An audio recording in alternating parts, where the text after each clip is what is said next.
ಅದಕ್ಕೆ ಶಿಕ್ಷಕ ವೃತ್ತಿಗೆ ಬಂದದ್ದು ಬಹಳ ಇಲ್ಲಿ ಹಣ ಗಳಿಸಿಲ್ಲ, ನಾವು ಜನ ಶಿಷ್ಯ ಬಳಗ ಗಳಿಸಿ ಅನ್ನೋದನ್ನ ಹೇಳ್ತಾ ಈ ಒಂದು ವೃತ್ತಿಯೊಳಗೆ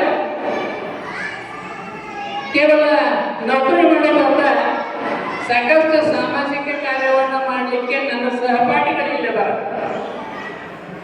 ನಾನು ಹೇಳ್ಬೇಕಂದ್ರೆ ಇಲ್ಲೇ ಲಿಂಗರಾಜ್ ಅಂಗಡಿ ಸರ್ ಅವರು ಏನೋ ಆಕಸ್ಮಿಕವಾಗಿ ಪರಿಚಯ ಆದರು ಗುರುಕುಲ ಶಾಲೆಯೊಳಗ. ಕನ್ನಡ ಸಾಹಿತ್ಯ ಪರಿಷತ್ತಿಗೆ ಕೈ ಹಿಡಿದು ಕರ್ಕೊಂಡು ಬಂದರು. ಆ ಮೂಲಕ ಅದಕ್ಕಿಂತ ಮುಂಚೆಗೆ ನಮ್ದೊಂದು ಬಳಗ ಇದ್ದಿಲ್ಲ. ಜಗನ್ನಾಥ್ ಸರ್ ಅವರು, ಪವನ್ ಶೆಟ್ಟರ್ ಅವರು, ಕಮಂತ್ ಅವರು, ಶ್ರೀನಿವಾಸ್ ಅವರು, ಇನ್ನೊಂದಿಷ್ಟು ಬಳಗ ಐತಿ. ಅರ್ಪಣ್ ಸರ್ ಅವರು 4 ನಂಬರ್ ಶಾಲೆಯೊಳಗೆ ನೌಕರಿ ಮಾಡುವಾಗ ಒಂದು ನವೀಕರಣ ಸಾಂಸ್ಕೃತಿಕ ವೇದಿಕೆ ಅಂತ ಒಂದು ವೇದಿಕೆಯನ್ನು ಕಟ್ಟಿ ಸಮಾಜಮುಖಿ ಕಾರ್ಯವನ್ನು ನಾವು ಮಾಡಿದ್ದೀವಿ.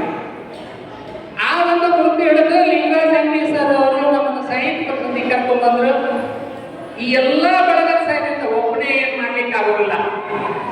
ಈ ಎಲ್ಲ ಬಳಗದ ಸಹಾಯದಿಂದ ಒಂದಿಷ್ಟು ಕೆಲಸ ಕಾರ್ಯಗಳನ್ನು ನಾವು ಸಮಾಜಮುಖಿ ಕಾರ್ಯವನ್ನು ನಮ್ಮ ಬಳಗದವರು ಮಾಡೇವಿ ಅನ್ನೋದನ್ನು ನಾನು ಈ ಸಂದರ್ಭದೊಳಗೆ ಹೇಳಲಿಕ್ಕೆ ಇಷ್ಟಪಡ್ತೇನೆ. ಕನ್ನಡ ಸಾಹಿತ್ಯ ಪರಿಷತ್ತಿನಿಂದ ಅಂಡಿಗೇರಿಯೊಳಗೆ ಪಂಪನ ಮನೆಯಿಂದ ಆ ಮೆರವಣಿಗೆಯನ್ನು ಪ್ರಾರಂಭಿಸಿ ಆ ಪಂಪ ಭವನದೊಳಗೆ ಆ ಒಂದು ಮೆರವಣಿಗೆಯನ್ನು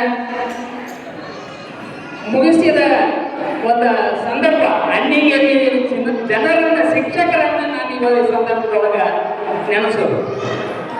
ಮುಂದೆ ಈ ಪ್ರತಿಯೊಂದು ಸಮ್ಮೇಳನಗಳಿಗೂ ಅರ್ಪಣ್ ಸರ್ ಅವರು ನಾನು ನೆನೆಸ್ಬೇಕು. ಅರ್ಪಣ್ ಸರ್ ಅವರು, ಎಸ್ ಕೆ ಕುರಟ್ಟಿ ಸರ್ ಅವರು, ಬೆಂಚಿಕೇರಿ ಅವರು, ಇನ್ನೊಬ್ಬರ AR ಮೆಣಸಿನ್ಕಾಯಿ ಅವರು, ಕೆಲವೊಂದು ಬೆಳಗಿತ್ತು ಹೆಸರಿಗೆ ನಾನು ಮಾಡೋರು. ಅವರು ಎಷ್ಟೊಂದು ಜನರಿಗೆ 2 ಬಸ್ಗಳನ್ನು ಮಾಡಿಕೊಂಡು ಪ್ರವಾಸಕ್ಕೆ ಕರ್ಕೊಂಡು ಹೋಗುತ್ತೆ. ಬಹುಶಃ ದಕ್ಷಿಣ ಭಾರತ ಅಷ್ಟು ಮುಗಿದಿದೆ. ನಮ್ಮ ಟೀಚರ್ಸ್ ನಾವು ಅಷ್ಟೇ ನೋಡೋದಲ್ಲ, ಟೀಚರ್ಸ್ಗಳನ್ನ ಕರ್ಕೊಂಡು ಹೋಗಿ ಆ ಪ್ರವಾಸಗಳನ್ನ ಅದ್ರ ಜೊತೆಗೆ ನಮ್ಮ ಕುಟುಂಬದ ಸದಸ್ಯರನ್ನು ನಾನು ಕರ್ಕೊಂಡು ಹೋಗಿದ್ದೆ. ನಾವು ಒಬ್ಬರೇ ಹೋದ್ರೆ ಆ ಧೈರ್ಯ ಇರೋದಿಲ್ಲ. ಹಂಗ ಆ ರೀತಿಯಾದಂಥ ಕ್ಷೇತ್ರ ದರ್ಶನವನ್ನು ಮಾಡುವಂಥ ಕೀರ್ತಿ ನನಗಲ್ಲ, ಅರ್ಪಣ್ ಸರ್ ಅವರಿಗೆ ಏನೊಂದು ಬಳಗ ಐತಿ ಅವರೆಲ್ಲರಿಗೂ ನಾವು ಸಲ್ತತಿ ಅನ್ನೋಂಥದ್ದನ್ನು ಹೇಳ್ತಾ ಇದ್ದೇವೆ. ಇನ್ನೊಬ್ಬ ನನಗೊಬ್ಬ ಸಾಥಿ BV ಅಂಗಡಿ ಅಂತೇಳಿ ಇವತ್ತು ಬಂದಿಲ್ಲ. ನನಗಿಂತ ಮತ್ತೆ ನಾನು ಸಾಧ್ಯವ ಅವನ ಒಂದು ಇದ್ರ ಬಲದಿಂದ ಹೆಸರು ನಂದು ಕೆಲಸ ಮಾಡೋ ಮಾವ. ಅಖಿಲ ಕರ್ನಾಟಕ ಪ್ರಾಥಮಿಕ ಶಿಕ್ಷಕರ ಸಂಘ ಅಂತಿಮ ಸಂಘದಿಂದ ಬಂದಿದ್ದ ಹರಿಯಾಣದ ಕುರುಕ್ಷೇತ್ರದೊಳಗೆ ಸಮ್ಮೇಳನ ಇತ್ತು. ತಾಲೂಕಿನಿಂದ 108 ಜನರನ್ನ ಕನ್ಸಿಷನ್ ಮೇಲೆ ಕುರುಕ್ಷೇತ್ರ ಕರ್ಕೊಂಡು ಹೋಗಿದ್ವಿ. ಡೈಲಿ ಕಾಶಿ ಯಾತ್ರೆ ಮಾಡ್ಕೊಂಡು ಬಂದ್ರು.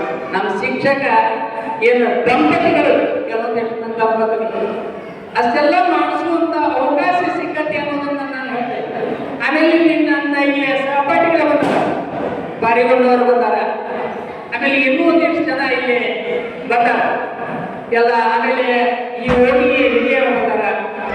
ಇವರೆಲ್ಲರೂ ಕೂಡಿಕೊಂಡು ಈ ಒಂದು ಸಮಾರಂಭವನ್ನ ಯಶಸ್ವಿ ಮಾಡಿರಿ ಅಂತ ಹೇಳ್ತಾ, ನಾನು ಅಂದ್ರೆ ಇದರಿಂದ ನಿವೃತ್ತಿ ಆದರೂ ನನಗೆ ಸುಣ್ಣ ಕುಂದ್ರು ಸ್ವಭಾವ.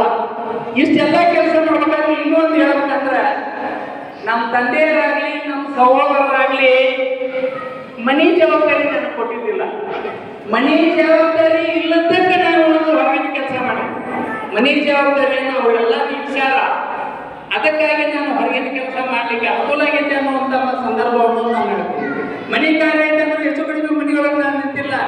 ಕೆಲವು ಬಂದ ನೆನಪು ಶಿಕ್ಷಕರ ದಿನಾಚರಣೆ ಕಾರ್ಯಕ್ರಮ ಇತ್ತು. ಮನೆಯೊಳಗೆ ಒಂದು ಫಂಕ್ಷನ್ ಇತ್ತು. ಈ ಮನೆಯೊಳಗೆ ಫಂಕ್ಷನ್ ಬಿಟ್ಕೊಟ್ಟ ಶಿಕ್ಷಕರ ಫಂಕ್ಷನ್ ಹೋಗಿ ಒಂದು 20-25 ಜನ ಶಿಕ್ಷಕರನ್ನ ಸನ್ಮಾನ ಮಾಡಿದ್ದೆ. ಇದಕ್ಕೆಲ್ಲ ನಮ್ಮೆಲ್ಲ ಸಹೋದರರು ಮನೆ ಜವಾಬ್ದಾರಿಯನ್ನು ತಗೊಂಡು ನನ್ನ ಫ್ರೀ ಬಿಟ್ಟರ ಅಂತ ನನಗೆ ಮಾಡ್ಲಿಕ್ಕೆ ಸಾಧ್ಯ ಆಗಿತ್ತು.